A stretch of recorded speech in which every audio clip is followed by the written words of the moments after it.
Pleased today to welcome Dr. Sofia Boni from Adam Mickiewicz University in Poznan in Poland. And we're very grateful for our captioner Maria, who is providing captions for the session today. So you'll see those online. So we're booked to run today until 4:30. So Sofia will speak for around 40 to 45-ish minutes, and then we'll have a 5-minute break for our captioner, and then we'll come back again until 4:30 for questions.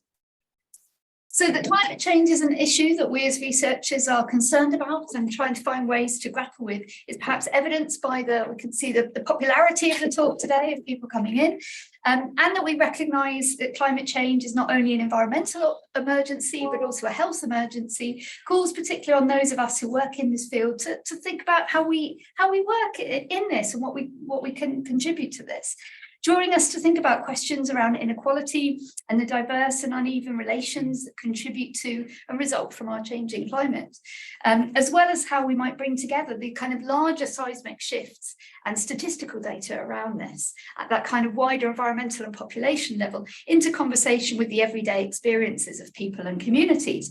So how we feel and experience climate change at the bodily level and how we might explore these issues are questions that our speaker today may help us address, or at least help us think with or about.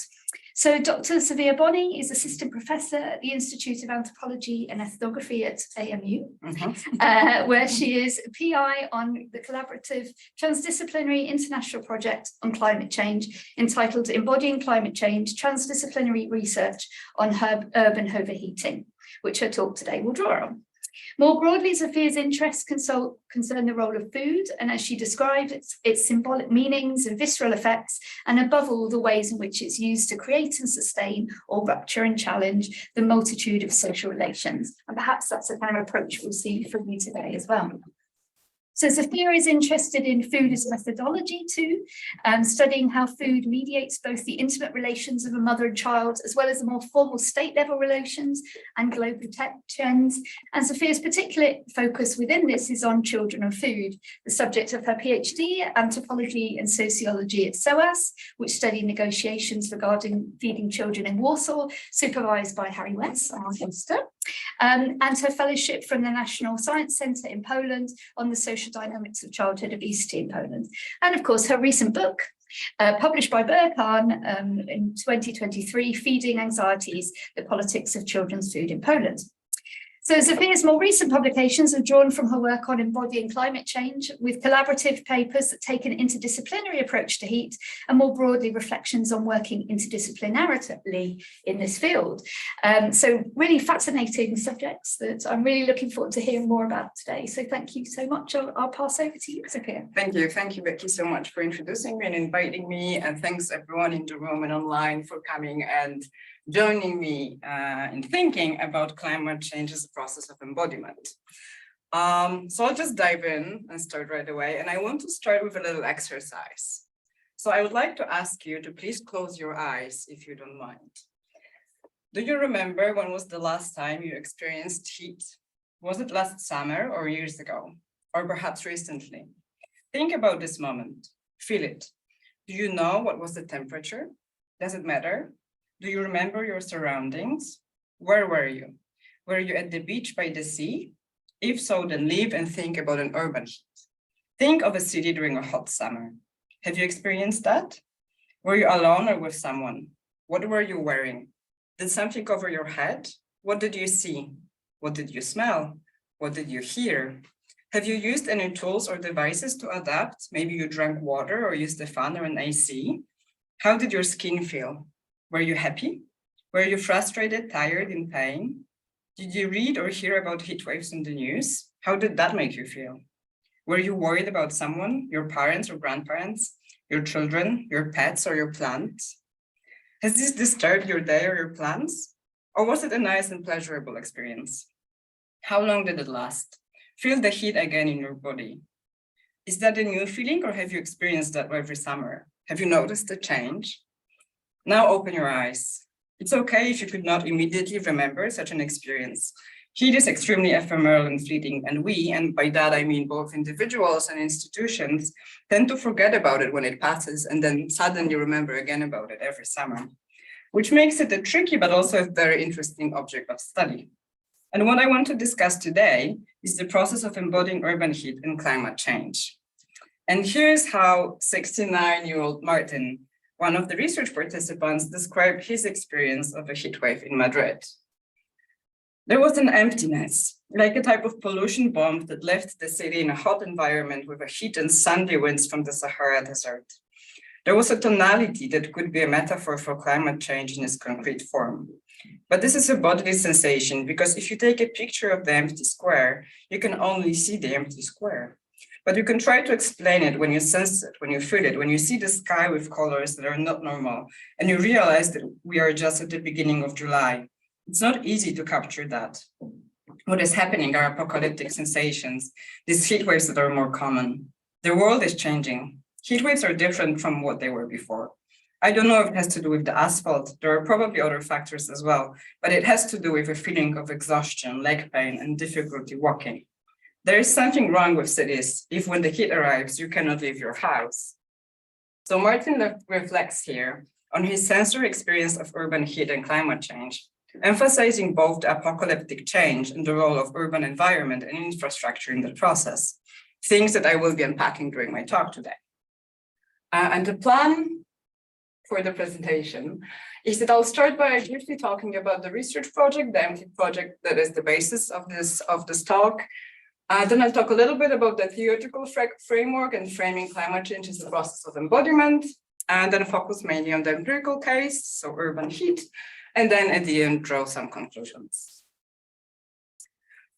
So the MCLIC research project, as Becky mentioned, the full title is Embodied Climate Change, Transdisciplinary Research on Urban Overheating. It's a project that's about to end in April and started in 2020. It's funded through the Norway grants, and it's an interdisciplinary research on older adults' experiences of urban heat.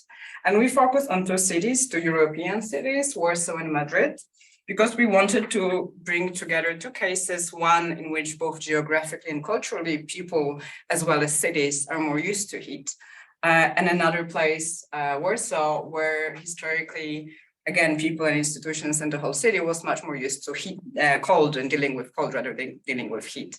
But this is not a comparative study per se. So while we did research into cities and we were interested in similarities and differences, we did not compare them one-to-one.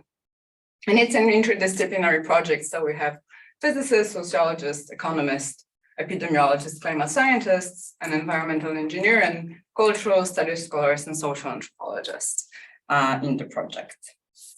And here's the team, as you could see. So what I'll be talking today builds on the work of all of our team, especially on the ethnographic research that was conducted by Paloma Yanes Serrano in Madrid and by Zosia Binkowska in Warsaw. Also on the survey, quantitative survey that was conducted by Barbara Jancewicz and Małgorzata Maciejska-Wrotek in Warsaw and Madrid, and on the work I did together with Franciszek Fałczek. So this is just hopefully to make sure that everyone knows that I'm not the sole researcher here. And this is MCLIC, how we try to sort of put our research on the graph. More or less, these are the main concepts and the main methods that we have used in our research project. And the basic premise of our research is that climate change is abstract and often considered invisible because it relates to the climate on a very broad physical and temporal scale, which we cannot easily see, touch, or smell. But the consequences of climate change do affect people's lives and are in fact embodied. And we focus on urban heat and showcasing the experiences of older adults in Warsaw and Madrid. And we study climate change and urban heat as both biophysical and social processes. And so we focus on those different research questions or research topics and methods, but today I'll be especially drawing on ethnography, participatory workshops, focus groups, and the survey that we have done. And I'll talk a little bit more in detail about those methods in a second. But before I do that, I wanted to discuss the context of this research a little bit. So increasing heat and more frequent and longer heat waves are one of the most striking consequences of anthropogenic climate change. And the world is not affected equally by the increase in heat, to a large extent due to geographical and climate differences, but also due to socio-political contexts. As IPCC 6 assessment report states, some regions are already experiencing experiencing heat stress conditions approaching the upper limits of labor productivity and human survivability. And I was struck by this sentence because it's great that IPCC reports increasingly focus on people and what they call the human consequences of climate change, particularly with a focus on health. But what struck me was that this reflects a very particular capitalist perspective in which labor productivity, or rather loss to it, seems to be an equally important outcome of climate change as people's lives and survival. The fact that it's put in one sentence was something that was really striking to me. And when there are much hotter places across the globe than Europe, it's all relative. It's not the actual temperatures that matter, not only, but the increase and the rapidity in the increase of the temperatures.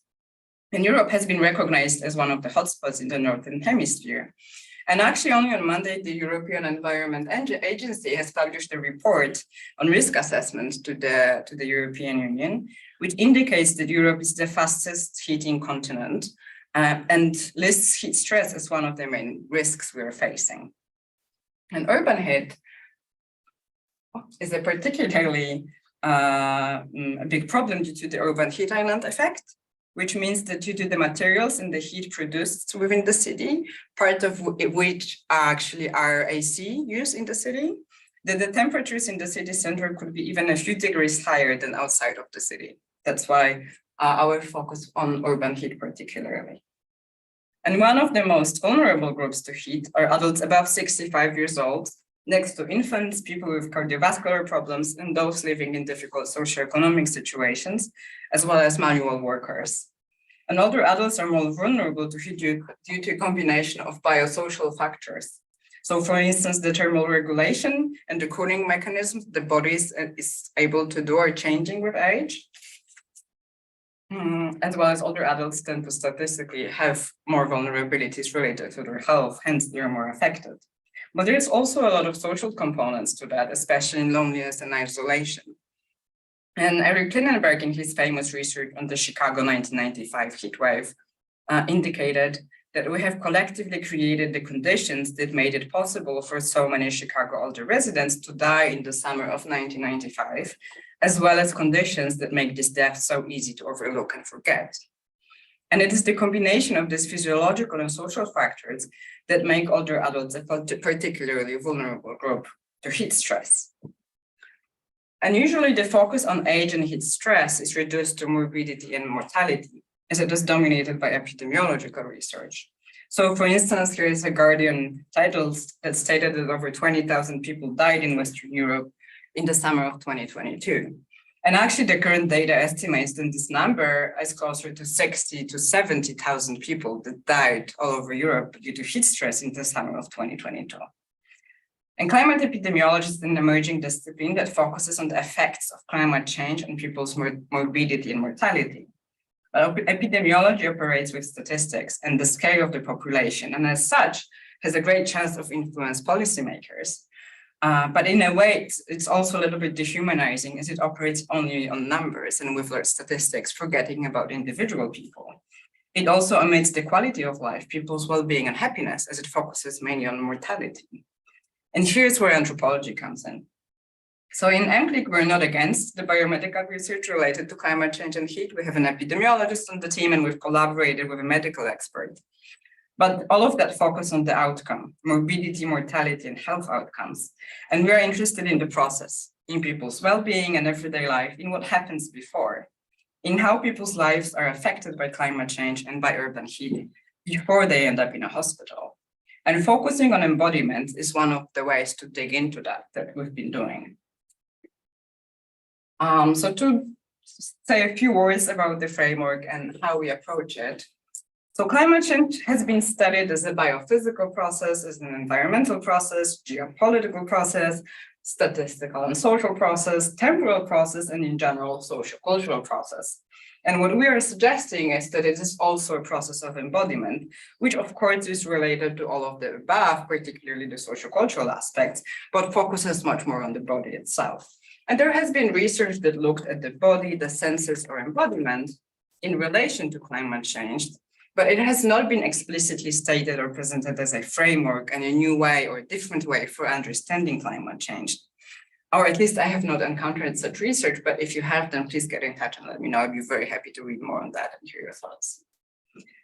And in my approach on embodiment, I of course build on phenomenology and its focus with experience in the body, and especially with the perception as a basic bodily experience. And most of all, I build on anthropological perspectives on embodiment, understanding it as going beyond such dualisms as mind and body, nature, culture, and really focusing on individual experiences that people have. And also on research on embodiments in human geography, which similarly to anthropology focuses on specific locations and specific bodies, giving special attention to embodied inequalities, especially within feminist geography as well. But the question remains, how to define embodiment? And please bear in mind here that we're trying to be not only in conversation with phenomenologists, anthropologists, or human geographers working on embodiment, but also to talk to environmental scientists, climate scientists, and other natural scientists who kept nagging us, okay, but what is embodiment? And it's not an easy question to answer. So for now, we define it in a very broad way, in a twofold way. And it's not working. You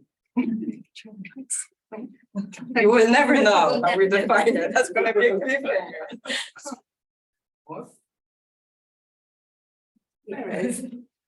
Oh, it is. Okay. So we define it on the one hand as a bodily experience, including sensory reactions, emotions, moods, and mental states, as well as an existential condition, an embodied perception of the world and a way of being in the world. So those are, of course, very much connected, but it was a way for us to sort of bring in the very focus on the body and thinking about the body, but also opening up a little bit in line with especially anthropological thinking about it, but also phenomenological, of course, to think about it as a particular way of being in the world. And moving on to our empirical case. So climate change is too abstract and happens on a too large of a scale, but it has many consequences and aspects that are very tangible. And increasing and more frequent heat waves are such an example. But the question remains how to operationalize and study embodiment of heat and climate change. And we combined different methodologies and different methods to do that. So we've done, as part of MClinic, ethnographic research in 2 consecutive summers in 2021 and 2022. It was 10 older people in Warsaw and 10 in Madrid, with whom Paloma and Zosia engaged in, met very often, did more formal interviews, did observations, went on walks, and also used drawings, maps, photos, and filmmaking as a method. And there is actually an ethnographic film called The Wave that was done with our research participants in Madrid and directed by Paloma Serrano. It's available on our website, and I definitely invite you to go and watch it because it's really fantastic. And we also combined the use of the sensors that measured the air temperature in people's homes as part of ethnography. We've also done focus groups. That was done only in Warsaw in 2021 with around 80 participants that were different to ethnography participants. We have done participatory workshops to use nonverbal means. That was organized in the summer of 2022 in Warsaw and Madrid. And in Warsaw, we worked with a specialist in dance and movement therapy, who was a therapist herself, but was also used to working with older adults. And in Madrid, we collaborated with a community theater group. And I'll talk a little bit more about that in a second to provide more details on that. And we've also done a survey, a thermal survey of older adults' experiences, perspectives, and adaptation to urban heat and climate change in the summer of 2022 in Warsaw and Madrid. And the data was weighted by age and sex for each city, and it's representative for older adults in each city. And it was combined with temperature measurements, hence the very fancy name thermal survey that we came up with. And that's what we've done. And there's this interesting question we came across, that is whether and how we can quantify embodiment. And it's something that we've been at points very excited about, in different moments a bit challenged by.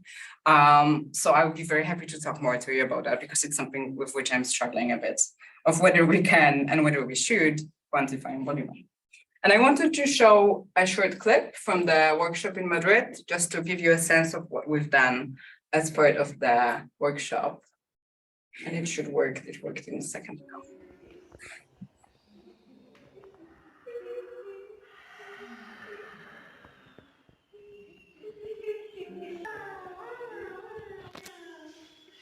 Soy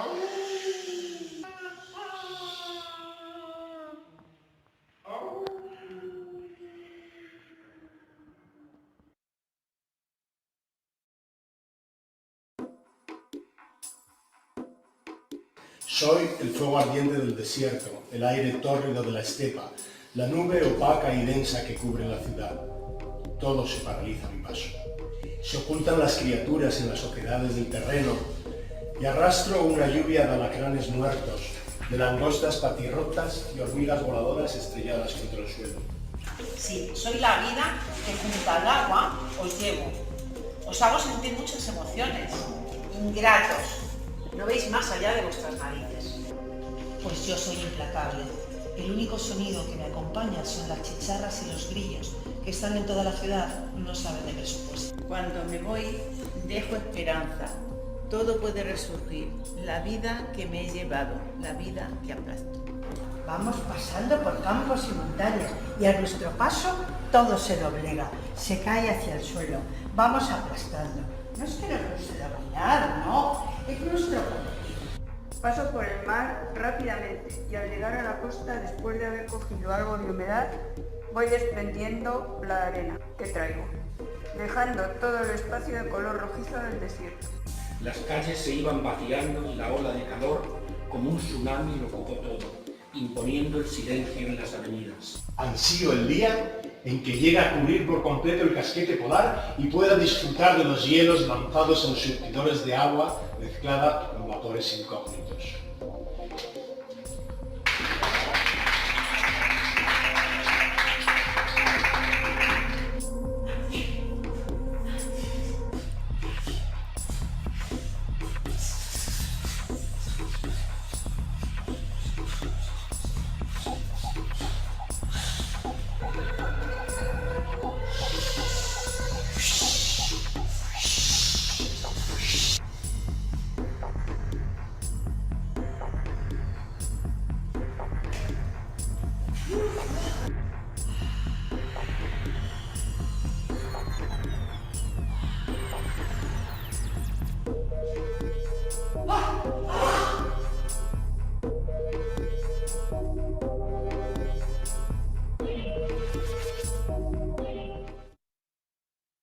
So basically, there were three things that were happening here that maybe I should comment on because I might not be clear. It started with the sound atmosphere that I'll be drawing on later on as well. So participants were using sound to express their experiences of going through a heat wave. Then they wrote monologues as if they were a heat wave. So what they were reading out loud was written from the perspective of a heat wave. And the third exercise was moving as if they were a heat wave. So one person led it and others joined in, but they were behaving as if they were a heat wave in a city. And I'll be drawing a little bit on that later on as well. Oh no, I don't want to watch it again. It's done. Okay. But there were, of course, many challenges in trying to sort of operationalize and study embodiment of urban heat and climate change. Well, first of all, embodiment is an extremely difficult process to grasp through different methodological means because it is something so ephemeral, because it is something so individual. So of course it applies to our work as well. But there was also this added component that we studied summer heat, which is, again, something that's very fleeting and very ephemeral, and people can't really easily recall it or even talk about it when it's not hot. And you can really only grasp it in the moment. Hence, of course, our research took place in the summer. And there is a moral issue related with that, that we were sort of hoping that there will be heat happening those two particular summers where we did our research, which on the one hand, of course, you don't want to happen because you know how devastating this can be. But then on the other hand, you want it to happen because you want to study that. And it's an ethical issue with which we've been struggling of how to manage that or how to deal with that.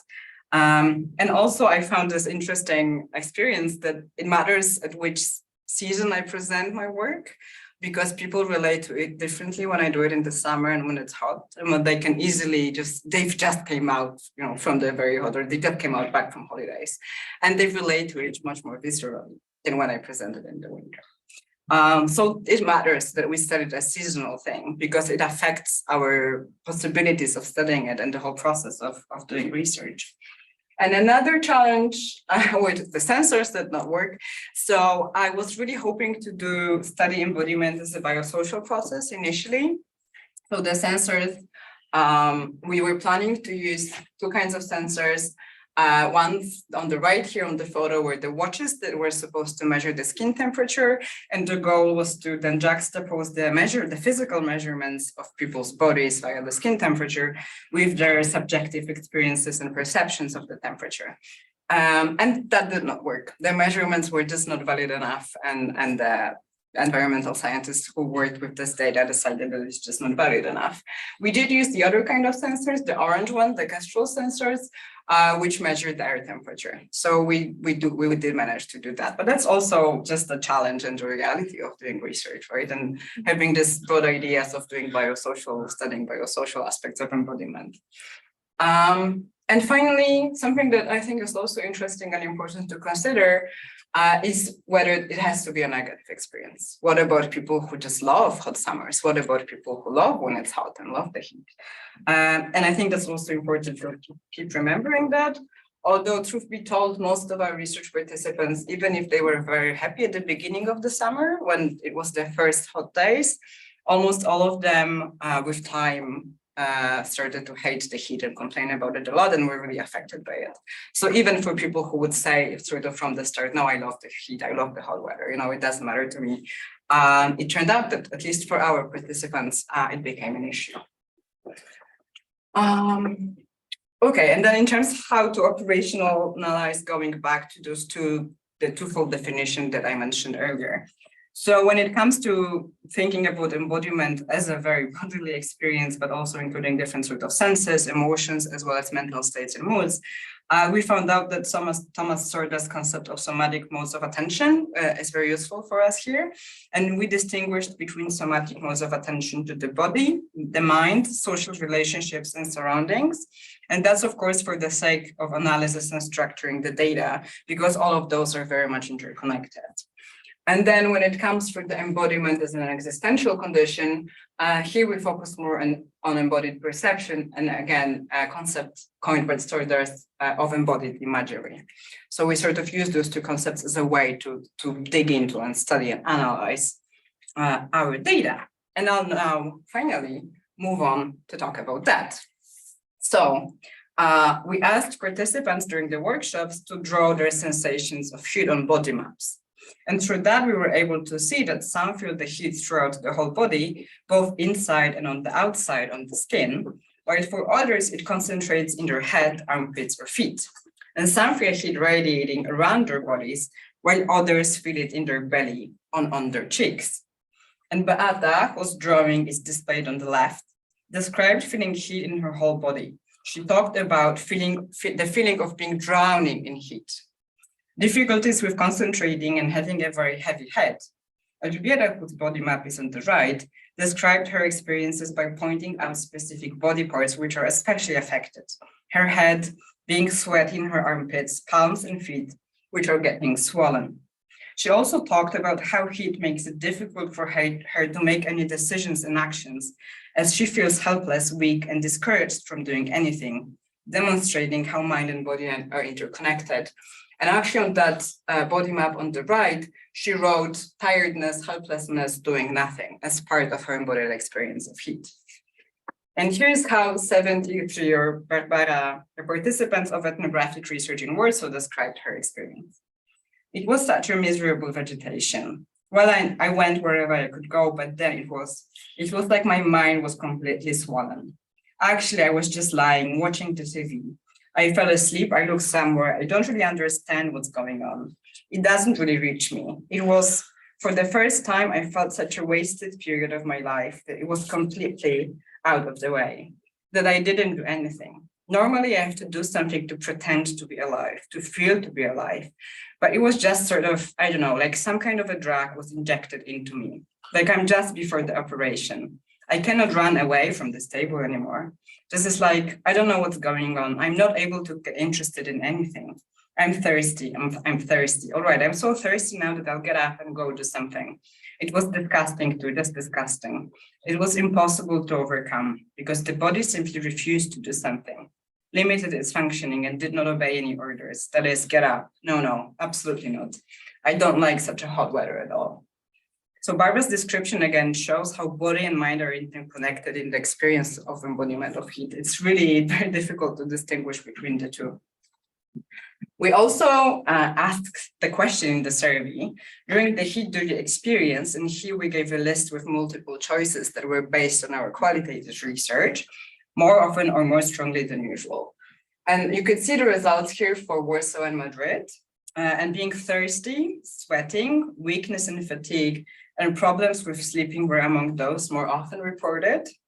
And in general, people in Madrid reported more experiences, which we think is related to, on the one hand, them being used to such experiences much more and then much more aware of it than people in Warsaw were, but then also them experiencing higher temperatures that particular summer and sort of more aware of the heat waves and what's going on. So it was a higher chance that on the day of the interview, there was a heat wave in Madrid than there was in Warsaw. And this also demonstrated the combination of the experiences was unique for each individual, but that the experience of heat was very pervasive. Everyone was affected in some way. Everyone pointed out to at least a few of the things. And then somatic modes of attention to social relationships was another thing that we looked at, because heat in many ways affects people's relationships with other people, but also with their pets and plants. And we also noticed this during the workshop in Madrid. And the photos that you see here are still photographs from the ethnographic film, The Wave, that I've mentioned. During the workshop in Madrid, participants were asked to work in small groups and based on their experience, prepare a scene of conflict, which was later role-played in front of the whole group. So 2 people represented a quarrel between friends over the phone. Another group presented a scene doing grocery shopping and then having to bring all the shopping to one of the top floors by the stairs because the lift was broken. After playing the scenes, the participants were then asked to redo them in the context of high heat. And since on that day it was 38 degrees in Madrid, the exercise was relatively easy to imagine and do. As we observed in each scene, 2 kinds of changes happened. The participants moved and talked more slowly. Their bodies were heavier. They indicated sweating, needing to take breaks and stop and breathe. Everything they did was represented as more tiring. Moreover, in all scenes, they were more irritated and did not seem inclined to keep interacting socially with others. It's in the no-heat improvisations. Instead, they started by avoiding conversation, and when having to engage, they performed their scenes with a tone of frustration, often leading to quarreling, as if the weight of heat was too heavy to entertain social encounters. And the emotions and people's moods were on high alert, as they are during the heat. And heat affected, as Sordas might say, the intersubjective perception and the embodied presence of others, and one's own somatic modes of attention. And this is something we kept seeing over the summers, in how people quarreled about cooling their flats because they had different ideas of how to do that, in how heat affected their relationship with their partners, but also with their friends and family, with their neighbors, and to a large extent leading to isolation. And finally, it is important that we studied heat in the city. Different senses are affected. You feel, hear, smell, taste urban heat, and through that climate change. Here's how participants of focus groups in Warsaw talked about it. Barbara said, I remember such a sensation, a feeling. The door to the bus opened and I went outside from the cold, from the aircon on, and the hot air really hit me. I just couldn't breathe. It was horrible. And then I had to walk and I literally felt the asphalt melting under my feet. And I felt as if I was melting as well. And then Michał said, the heat is all around. It's reflected off all the buildings around you and it suffocates you. Well, yes, indeed, I can say my body feels the heat, it absorbs it and I get sleepy and completely numb. And then Ryszard said, what bothers me the most during heat in a big city such as Warsaw is that the dust that flows everywhere and you instantly inhale it. It's difficult to breathe and it makes you really sticky. Now, of course, for somatic modes of attention to the surroundings, the focus is both about embodying heat as a consequence of climate change, as it is about embodying city infrastructure and embodying things that exacerbate the urban heat island effect. So here, as somebody pointed out to me, of course, it is about climate change, but you could argue that it's also about the cities that we live in and the infrastructures and the urban environment in which we live in, which exacerbate the problem. And during one of the group interviews with men, aged between 65 to 69, the conversation evolved into a discussion about the smell of urban heat. When I leave Warsaw and I travel around 100 kilometers, there is a different smell than the smell of heat, one of them said. What do you mean? How do you describe the smell of heat? A heavy smell. It's hard for me to find words to describe it. Stuffiness. Yes, you can just breathe freely there. I don't have any lung diseases or breathing problems, but still, if I go outside of the city, I breathe easier. When I leave my flat, I feel the smell of asphalt, tar, something like that, the smell of the plaster from the buildings. When I go to a street nearby, there are those horrible cars. In the temperature of 30-something degrees, I literally have nothing to breathe with. And I think it's interesting how the mention of the smell of heat very quickly becomes connected to difficulties with breathing. And the talk about breathing and the sort of experience of that was something that a lot of research participants talked about. Also because a lot of them also had cardiovascular issues, they were very aware of their breathing.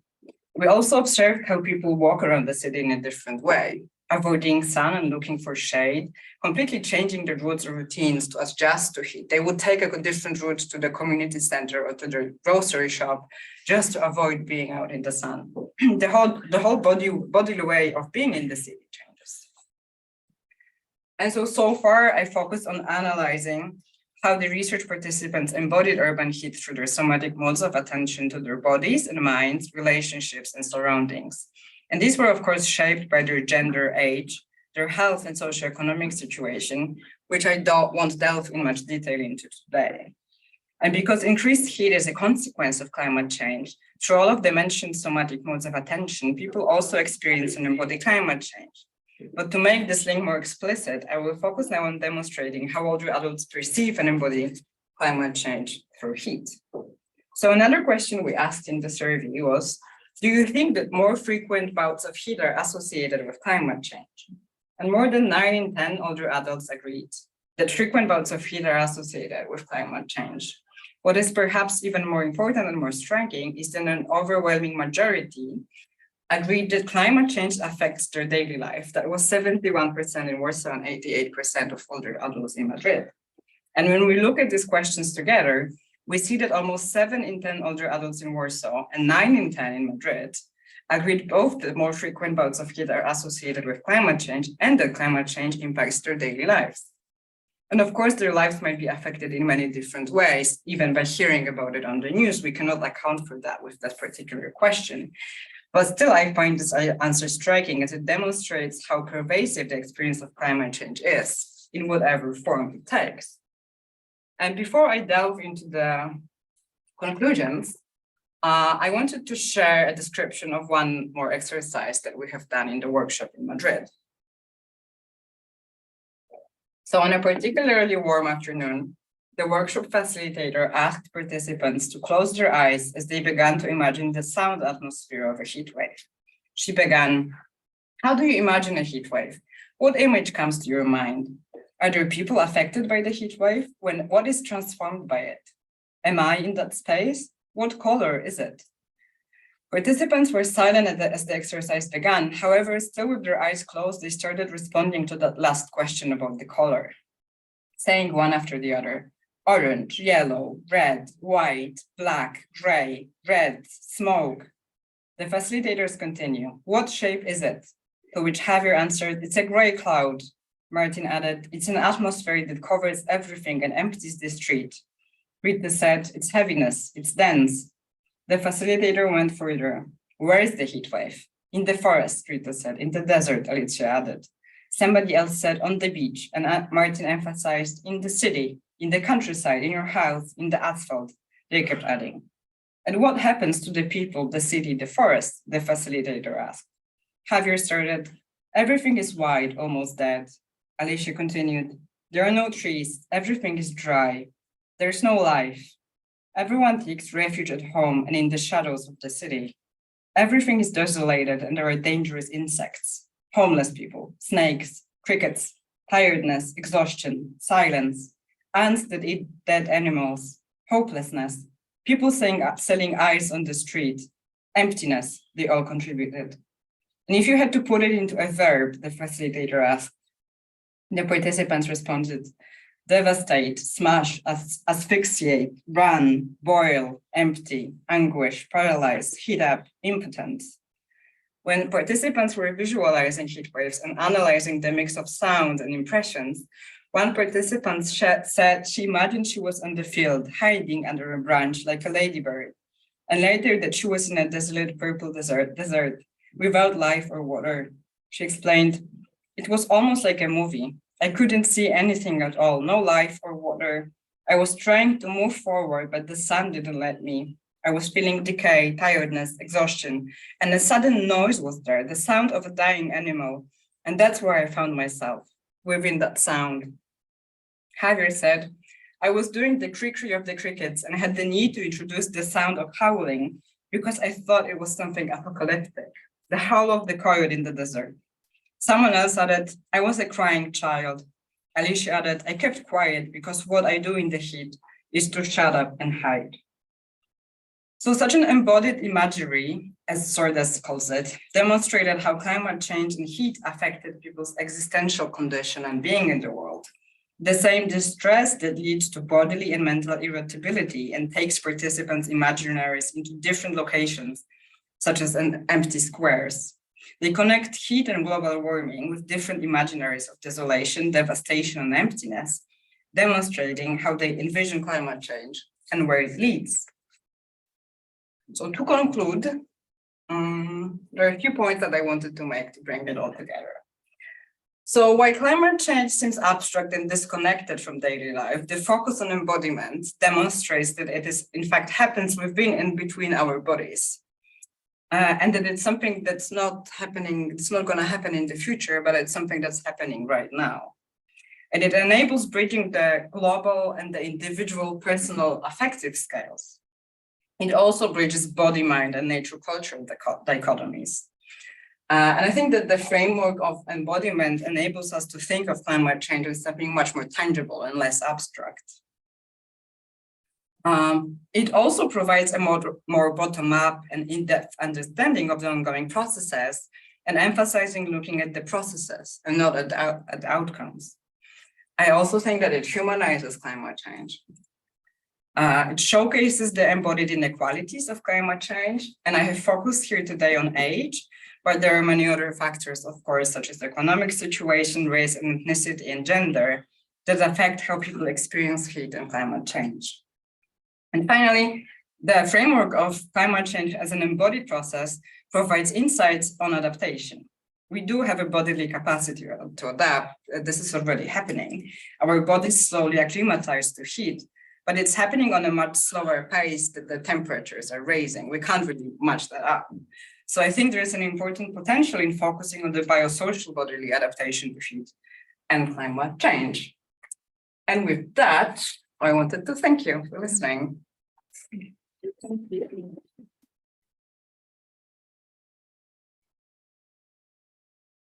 Great, so we'll have a 5-minute break for our captioner and then come back again just after 10. Great. Sure.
Excellent, brilliant. Okay, so we're back.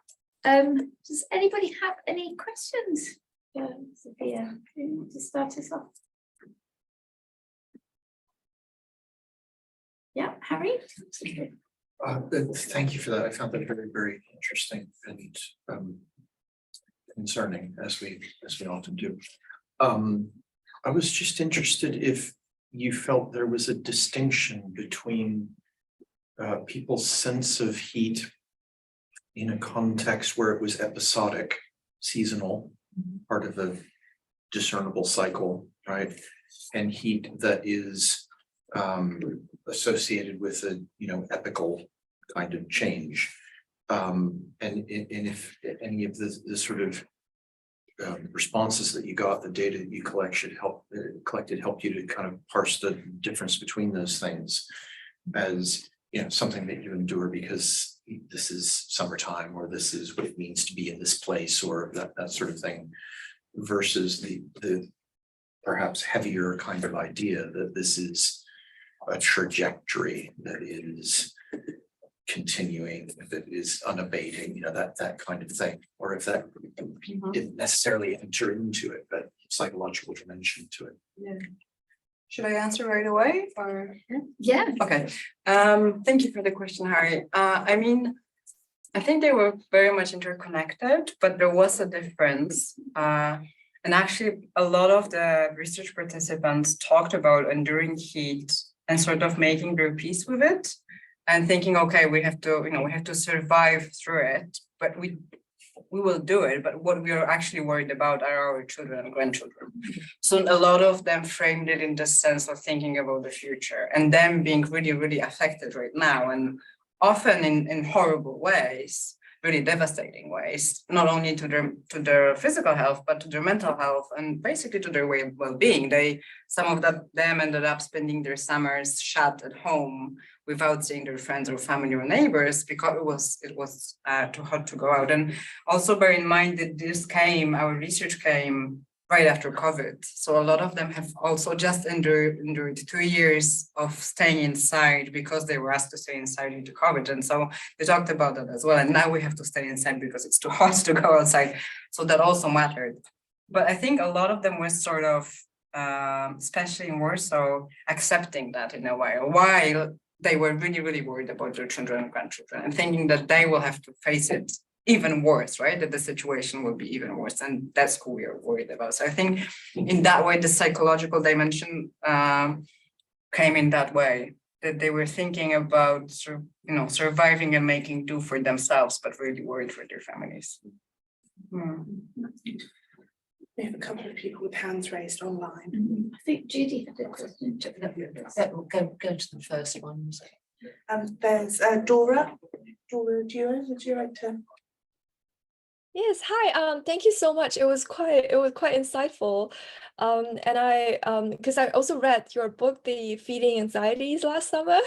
So I was kind of like trying to reconnect with everything that you wrote about as well. I was just wondering, was there any particular moment when people kind of talk about the embodied experience or visceral feelings related to food or eating or anything like that when they were describing the heat? Because at least for me personally, I think that was something that happened a lot. Like I couldn't really eat a lot, there's not much appetite, and I do research on embodied experience of eating and grocery shopping. So like that was something that my interlocutors also brought up a lot. So I was just wondering if there's anything in particular that also happened.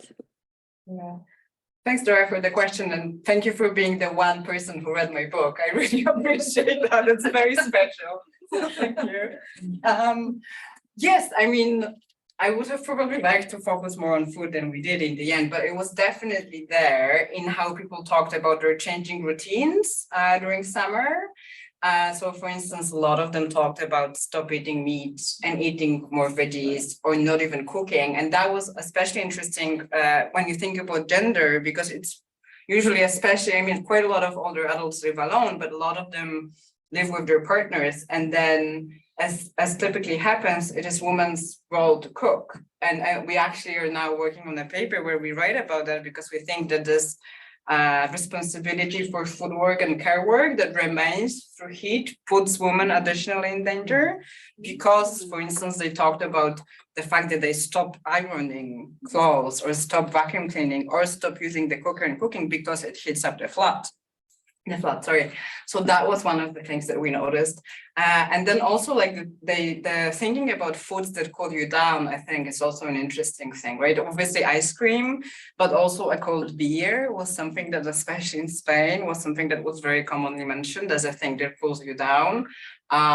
So I think that's an interesting issue of thinking about what foods you stop eating when it's hot, but then also which you start eating because it cools you down a little bit, right? It's this sort of, I think, you know, like pre-modern way of thinking about food, of like what cools you down, what sets you up in a way, right? So that's something that we encountered. And also I think actually one of the things when you look at Madrid and Warsaw, part of the so-called Mediterranean diet, if you will, is eating quite late and having long lunches and then, you know, a break after a lunch. And actually that's related to a large extent due to heat and due to hot summers and hot weather in general, right? So the fact that you can't eat until 8 or 9 or 10 p.m. because it's too hot and only then you can eat also affects the food routines and food waste around it. So that's something that we saw. Thanks for the question. Thank you. Gemma. Hi there. Can you hear me? Yeah. Yeah, great, awesome. Thank you so much for the really fascinating talk that sparked loads of ideas for me in relation to my own work. Because I use embodied practices in both my research and my teaching. I've got lots of questions. I'll narrow them down to one for now though, but I'm just really interested in loads of different aspects of the embodiment workshops and kind of what came out of them and how you recorded them, how you reflected on them, how it was to work in collaboration with the movement practitioner, things like that. But maybe we can talk about those things another time, because I know we're in touch over email. I was thinking for now, perhaps I could ask a question about you mentioned in the talk that you had some thoughts and reflections on using a survey to kind of quantify embodied experiences. And this is something that I'm kind of in the process of thinking about in my work as well. I've never used surveys or tried to kind of quantify my research, which is very kind of qualitative. I've never used them before, but I have recently with colleagues at Duke developed a survey, and I'm in the process of evaluating the data from that. And I just have really mixed feelings about it. I can really see how useful this kind of data can be. But I also, I suppose, have some skepticism about what it is that it's actually going to tell me or tell anybody really about these workshops and about this embodied work. So I was just wondering if you would mind sharing your thoughts and reflections on that. I'd be really interested to hear them. Yes, thank you for the question. I mean, I think I don't have like a well-rounded up answer to that, because I think we're still in the process of thinking through that ourselves. So one thing was when we were planning the survey, and it was supposed to happen in the summer of 2021, but due to COVID, we had to postpone it to the summer of 2022, which of course was a bit of a problem, but then we decided to use that as an advantage and use our initial qualitative research to then shape the survey around that, and triangulate the results for that. And I feel like we have not really reflected as much as we should have at the time on what does it mean to quantify embodiment. And we had a bunch of questions each of the team members wanted to put into the survey, and then it was a very long process of negotiation between the people who've done that and reading it. And what was really nice that we read it, we tested it on each other as well, and we tested it on the research participants because it went live. And in the end, the questions related to embodiment were more about experiences, right?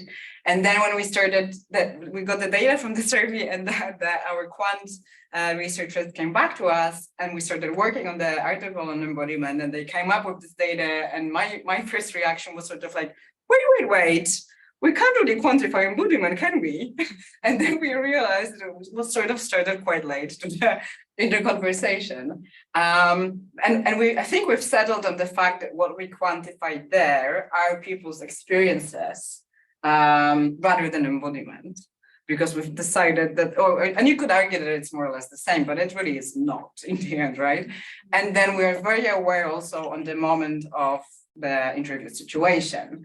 And what we're trying to do in the article we are currently writing about that is also juxtapose the situation of the survey interview, which were conducted by not our team members, but other subcontracted people, and how that interview situation might have affected people's responses to that. And the situation of doing qualitative research, where it was ethnographers who knew the research participants, spent all summer with them, knew them very well, could observe a lot of things. And then obviously, embodiment is not only studied through verbal means, on like reporting on your experiences, studying through observation, reflection, self-reflection, and conversation, right?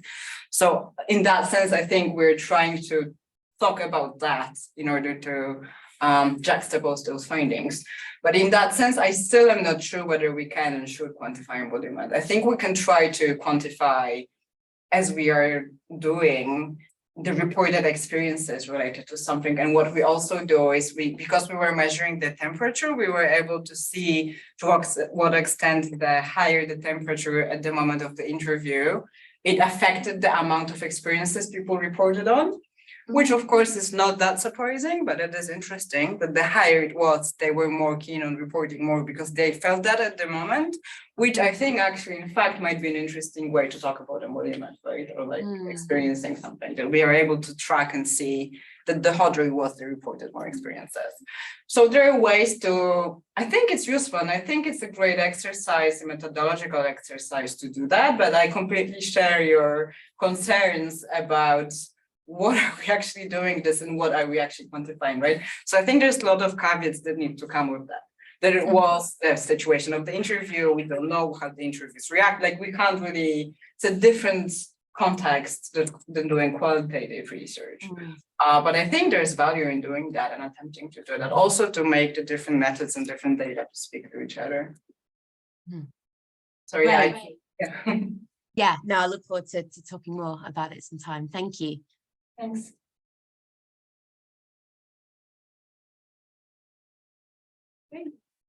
Yeah, thank you. It was really super interesting. Thank you so much for the talk. And I guess it was another question about the quantification. And it was when you put up the thing that said the census didn't work, I thought the census never worked. This could be the title of every paper that's ever used. Census didn't work. But it was about the looping effects, I guess, because presumably people were trained to use these sensors. And they're also, I don't know, reading the newspapers that report the temperature of today or the number of people who were in hospital with a heat wave or something. So it was just around how your participants use those sorts of quantitative measures, if at all, or was because there is something about kind of embodiment, and you've spoken very nicely about the challenges of trying to quantify that, but there are a whole lot of quantified measures that are around, and if people are using smart wearables, they might well have their heart rate or and I don't know whether any of your participants were using those kinds of devices, whether any of those were folding back into how people report or understand their feelings of embodiment, or whether actually the sensors just don't work and there's a complete disconnect between those digital and haptic ways of framing things. Yeah, thank you for asking that. Well, so there were two kinds of sensors that we used. Those that did not work at all were the watch sensors, which were in general were supposed to measure skin temperature and also heart rate and all of those things. And the issue that we had is that things like Apple Watches measure that, but to actually get the data from that, we would need to buy iPhones for all the research participants, which for many reasons we did not want to do. And then there were other watches that measured the data, but then you could not access it. So you could see it at the moment of looking at it, but it wasn't accessible for us to analyze. So we ended up with this Chinese watches, of course, that were supposed to gather the data. Our ethnographers who visited the research participants anyway quite regularly would download the data from the watches. But yeah, that didn't work. And I don't think it affected the research participants in any way. I think they were at the beginning quite confused by the amount of, we were also very worried about that, but the amount of sensors we asked them to use, but we also introduced them. We did not introduce everything at the same time. It started with typical ethnography, and only after a while we introduced the other sensors. And then the kestrels, so the orange ones that I mentioned, they worked quite well. And again, we introduced only one in the summer of 2021, and in the summer of 2022, we introduced two. So each participant had two. And because, again, the data was downloaded from the sensors on a researcher's phones, the participants did not even access the data. So they did not even see the data. So they could have not been guided by that in any way. But what was interesting, and what we've done later on in the summer of 22, so the second summer that they used it, when everyone was more used to it already as well, and that was really nice that we were able to do this consecutive summer research, is that we analyzed the initial data and we went back to the research participants to talk to them about that. And then what happened is that for each research participant, we juxtaposed the data, the mean temperatures for the city and the temperatures that were measured at their home to see whether it matches or not. And well, as of course we've heard so many times, it's not representative research with 10 research participants in each city, but the idea was not to make it representative. But one of the things we've noticed is that a lot of the flats of people were much hotter than the mean temperatures in the city. And that's of course because the meteorological stations that measure the mean temperatures are usually outside of the city, because they are supposed to measure different weather events, not only heat. So actually the temperature measured there, it's not what happens in the city center. It is what happens usually in the outskirts of the city. So it's actually much hotter in most of the cities than you think it is when you look at the temperatures, right? So they were interested by that. And what we also done, we have an article that's under review currently. It's an article on thermoception, so that embodied knowledge and perception of heat. And there we juxtapose the sensors data with people's subjective data. And we even have one graph that our environmental physicists created. It's very interesting graph that showcases to what extent and what temperatures people were getting too hot and how that matched to the sensors data.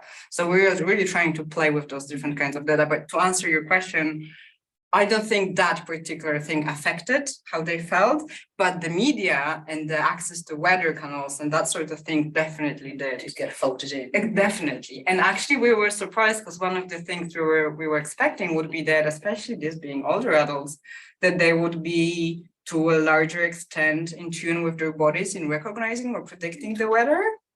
That was one of the assumptions we've had, but they really were not. They would not go outside to see what the weather was like. They would look at their phone or they would listen to the radio, and they would know what the weather is like because they've heard about it from experts. And we even in focus groups, I remember there was this whole conversation about which channel, like TV channel or which app has the best predictions. And apparently there's one Norwegian app that had the best weather forecasts compared to other apps. So they were certainly focusing on that much more than on using their own bodies to feel the weather, for instance, which was also something that was quite interesting. Thanks. There's a question from someone online from Beth. It's thank you for this interesting paper about such an important issue. I wonder if you could elaborate a little on the intergenerational aspect to the data. Yes, I mean, we did research only with people above 65 years old, so I can't really speak to younger groups, other than we also did a little bit of autoethnography. So we were certainly more in tune to our own bodies and our own experiences. And all the team members are younger than 65. But of course, people above 65, it's not a homogeneous group. So there were many differences in that group as well. What was interesting in focus groups in Warsaw is that we noticed that it seemed that people who were above 80 years old seemed indestructible. Like that's the generation that survived the war as well. And I think that matters as well. Like they seem just not bothered and talking about it, but not complaining a lot and sort of like extremely resilient. to heat and other weather events and anything that was happening in their life. And we were very impressed by that because they seemed more resilient than us, for instance, all the team members who were much younger and who were complaining due to heat and barely managed it, etc. And they were just pushing through it. So that was the case in Warsaw. It wasn't necessarily in Madrid. But in general, in Madrid, for instance, some of the research participants from ethnographic research or have really experienced hardships in their childhood as well, and some of them experienced extreme poverty. And in that sense, their resilience was also very impressive. So we felt that that was one difference that we noticed in that age groups that happened with age, that they were, people that were between 65 and 70 were sort of impacted much more or talked much more and complain much more about heat than people 80 plus, whereas you would assume that they might be more affected because they're more vulnerable. So that was something that we found a sort of generational or age difference that was interesting. But we are still analyzing through data related to age, so I'll be able to talk more about that.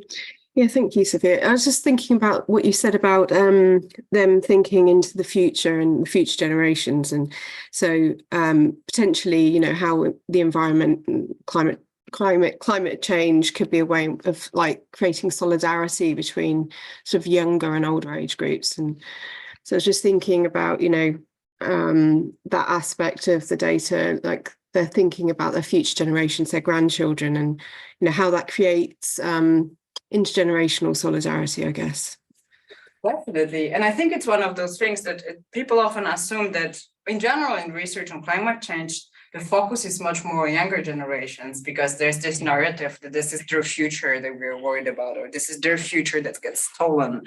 While actually older adults are one of the most vulnerable groups and are most affected compared to other age groups. That's one thing. And the other thing is that a lot of research also shows there's this assumption that only young people care about it, but research shows that actually older adults care about it a lot. They are very invested. Some of them are very active activists in environmental work. So yes, I completely agree with you that there is actually a lot of potential for intergenerational activism and support. Yeah. Brilliant. Thanks. Thanks for the question. Did you want to? I have two short questions. The first is, did you have any interlocutors who perhaps had lived elsewhere? Particularly, I'm thinking about Madrid, maybe immigrants who had perhaps lived somewhere on the equator where they weren't necessarily used to experiencing seasons. And the second question is, at the end, you sort of gestured towards kind of the fact that focusing on embodiment and focusing particularly on the process of climate change attunes us to potential adaptations. Can you speak more to sort of the adaptations that you found? Yeah, thank you. Thanks for the questions. So no, to the first question, they lived outside of Madrid, but I think all of the research for the qualitative research, all of the research participants lived in Spain before. In different parts of Spain and the same in different parts of Poland. I can't speak to the survey and quantitative research here. I assume, and I think we had a question about that, but I can't remember the data on that. But there is research on thermal comfort and adaptation to heat that showcases that it matters where you lived before, that you might be more easily adapted. And there's actually ongoing research that's interesting that looks at sort of like the epigenetics of it to see whether the second generation immigrants might be better adapted to particular weather because of where their parents came from. So that definitely plays a part. And I think it's still difficult to predict or exactly pinpoint to what extent it plays a part, right? Like it's very difficult to quantify or exactly show, but it plays a part, and that's what we know. To the second question, adaptation, yeah, it's something that we were really interested in, and I think it's actually part of the project that was least developed, the adaptation bit, and then we're thinking about MCRIC 2.0 and focusing it on adaptation a bit more, if we're able to get funding for that. But yeah, I mean, there were a lot of different strategies, individual strategies that people used. And we were, for instance, surprised to see how many were implemented in Warsaw already, because one of the assumptions or like hypotheses that we had was that people in Madrid will be very much adapted to heat because they're very used to it. While people in Warsaw really are not, because this is really, as in Central and Eastern Europe in general, or Northern Europe, this is really a new thing. But actually, so many older adults in Warsaw were already adapting to it and thinking about it, even to the extent that few of them talked about from focus groups talked about already investing in either allotment gardens or countryside houses if they were able to leave the city, because that's one of the very popular, if people are wealthy enough, adaptation strategies is to leave the city during the summer. And I actually think that this is what will happen. That's what we'll be facing, is that those that can afford it would leave the city during the summer and go to the countryside, whereas others will stay because of course they can, most of them will stay because they can't afford it. So that was one of the adaptation strategies that I think is interesting, but there were many others, you know, from, well, eating at different moments of the day and having a changed routine is one of the adaptation strategies, to really interesting invented technologies that people had, for instance, freezing bottles of water and then adding like a really like homemade remedies, and then adding like little fans to it so that the fan used the cold, you know, the sort of cold, like all of those very strange and homemade sort of tools that they were created themselves. And what happened during focus groups, for instance, or workshops, was that they started exchanging their ideas, which was also really interesting to see. But they were extremely creative about how to adjust and adapt. And you know, things, and again, that's one of the differences between Warsaw and Madrid, that Madrid as a city is much better adapted, even if you look at the buildings and the whole architecture of the city, that they are wide, they have shutters, they're just better adapted in that sense. And yet they are cutting parks and trees from the city, right? Which we know helps with the UHI. So yeah, so there are many different adaptations that they are using. And I think there is this potential. And the research again shows that bodies acclimatize to heat and weather, but we just need time to do it, right? And it happens intergenerationally now. But the temperatures on Earth are rising too fast for us to be able to adapt to that. So there is this process that is ongoing, but it just doesn't match up. But I think there is potential in thinking about adaptation, and there's, as in general, climate change research moves now from mitigation to adaptation, right? Because there's clearly not that much to be done in terms of mitigation, but we do have to adapt. I think there's really a lot to be done there. Yeah, sorry, it's a rounded up answer to your question, but I'm happy to talk more later on about that. Thank you. Can I follow up with something? Yeah, no, that's really interesting, and it really links to your talk from last week about tinkering and about generating kind of new technologies and body management and environment management. It also somehow really reminds me of these kind of creative techniques that I guess we used during the winter because of the cost of living crisis, like having just finding ways to stay warm. So it's interesting because one is obviously an environmental, also economic and political catastrophe, and the other is it's quite interesting. Yeah, thanks. So I have two questions. One is to follow up on your remarks about the whole generational context and also urban setting. So in case of Warsaw, even when you show it's not like the pictures from some flat. I try to learn saying flat instead of apartment here. I always So they are definitely prefab housing, which is so much associated with socialist urban policy. And of course, there were like the socialist urban planning campaigns had their own aims regarding the kind of urban environment, which do not fit anymore with the current situation of climate. And I wonder if you reflect on it, because if you think about people in that age group, especially those who are maybe less socially privileged strata, they're more likely to live in these prefab houses, which they probably got through their employment sometime in the 70s.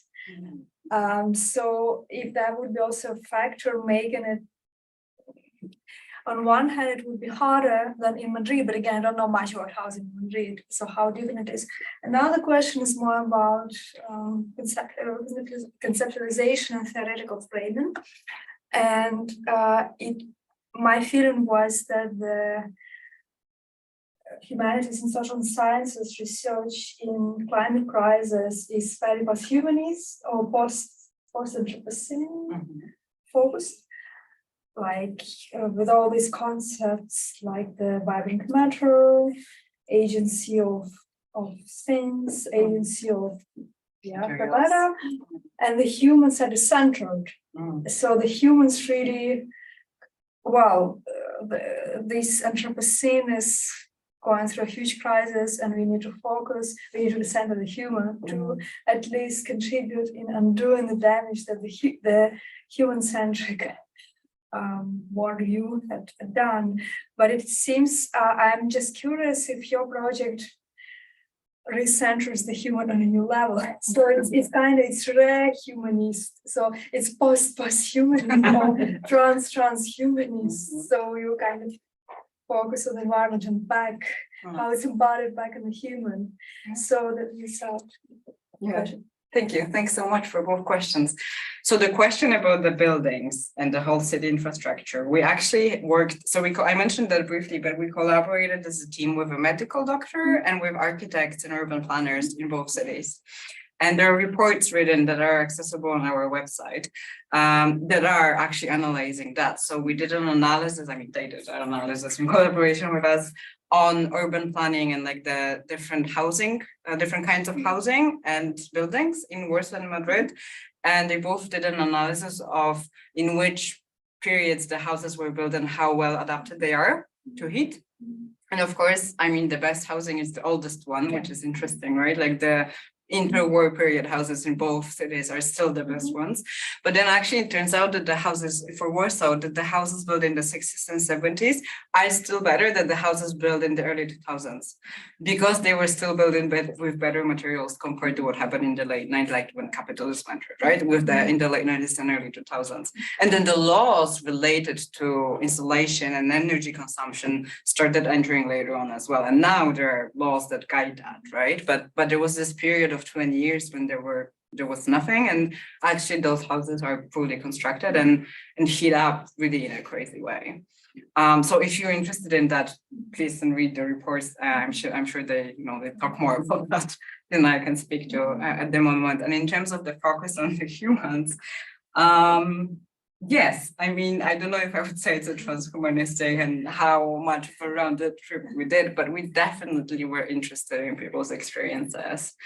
And there was bits, and I also again mentioned this very briefly, but we were, especially one of the researchers, Zosia, who did ethnographic research in Warsaw, was very interested in people's relationships with their pets and plants as well, and how in general, and that's what her PhD is on, how heat affected people's relationship with the urban environment in general and through material relationship particularly.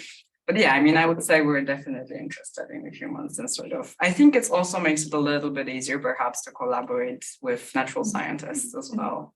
And also with like quantitative sociologists. You know, even the fact that they spoke so much on embodiment was a bit puzzling to them at times. So when you're battles, I think. Thanks for the questions. If nobody has an immediate question, I'll ask ask a question. I think we're due to finish quite soon. But thanks so much for such an interesting talk. Loads of things I was really interested in, but I was particularly interested in your kind of descriptions here of where people sort of seem to describe their experiences of heat as something that was being done to them. They seemed really kind of passive in that setup of something, albeit these kind of adaptations they could do. I don't know if there were any kind of ideas of adaptations that the city could make, or more of this kind of more individual level. But of course, bodies themselves generate heat, that people are also involved in this kind of process. But I wondered how much this kind of thinking about something being done to them was also people related or thought about more broadly in relation to their life, to living, to getting older. Was there ways in which these feelings of heat people also talked about in relation to aging? It's kind of sense it's something that happens to you that you maybe don't have a lot of control over, given that you were thinking about older adults. I don't know if that came in at all. But yes, yeah, definitely. Thanks. Great question. I mean, all of those things that is, they talk a lot about, and actually they were puzzled themselves of whether they now experience heat more intensely because they're older. They notice it all, and in general, they're a little bit more in tune with their bodies because they have different aches and pains. and are asked by the doctors to focus on their bodies as well a bit more, right? Like that's also plays a part in it. So they reflect more on it, or whether the hit is higher and that's why they feel it more. Like they reflected on that quite often themselves, or whether it's their age or whether it's the increase in hit waves. And usually themselves ended up thinking, well, it's both, right? I feel it more, it affects me more, but also the heat has increased. So that was what was interesting, but you're absolutely right that they definitely framed it as something that was happening to them, and that they had very little agency. I mean, they had some with like those bottles that, you know, like either buying AC sometimes or buying different tools or making different tools or going outside of the city. But in general, when they described the experience of it, it was definitely something that was happening to them. And there was an interesting the difference that we noticed between Warsaw and Madrid. And I think that was just due to pure recruitment strategy and who we ended up having as research participants. But research participants in Madrid were extremely active and engaged citizens, and they were outraged that this is actually the city that is doing this to us. They were very outraged at what's happening at the mayor of Madrid and what's happening in Madrid and how the city itself can adapt better. So one layer is climate change and what's happening there, and a lot of them spoke to that, but there is also this level of the city that could respond much better. And I started with the quote from Martin, who was one of the very engaged citizens who did talk there about, you know, there is something wrong with cities when we have to stay inside when it's hot. And so one of the responses that we are writing about as a result of MCLIC is to emphasize the role of cooling centers, cooling community centers that we could build, and places like, and we don't have to build them, we could use places like libraries or museums or even churches quite often that could be potential places where people could go out and spend time together where they would be cooler instead of hiding and isolating themselves at homes, which is what happens now. So we have also an article on that coming out soon that talks about isolating yourself and the expectation, the responsibility for dealing with heat, as with many other health-related issues in the city, falls upon individuals, right? So it's up to you to decide whether your flat actually is so hot that you should leave it because you might faint and it might be detrimental to your health, or whether you should hide and stay because outside is too hot, for instance, right? That's all sort of the responsibility for that is completely individualized. So in that sense, it was interesting to see how research participants in Madrid were more active in seeing the role of the city and of the mayor and the sort of the politics around it, while participants in Warsaw were not. They really sort of accepted more the fact that this is what's happening to them. And it's difficult, but they really didn't see ways to fight with that in comparison to participants in Madrid. Yeah. So we're at 1:30 now. So if there's any other points, shall we thank no other questions online? No, great. Well, thank you again, Sophia. Thank you for having me. Yeah.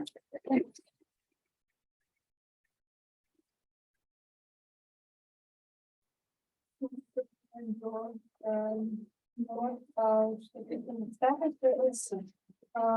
My campus where I'm based in Denmark is, I guess,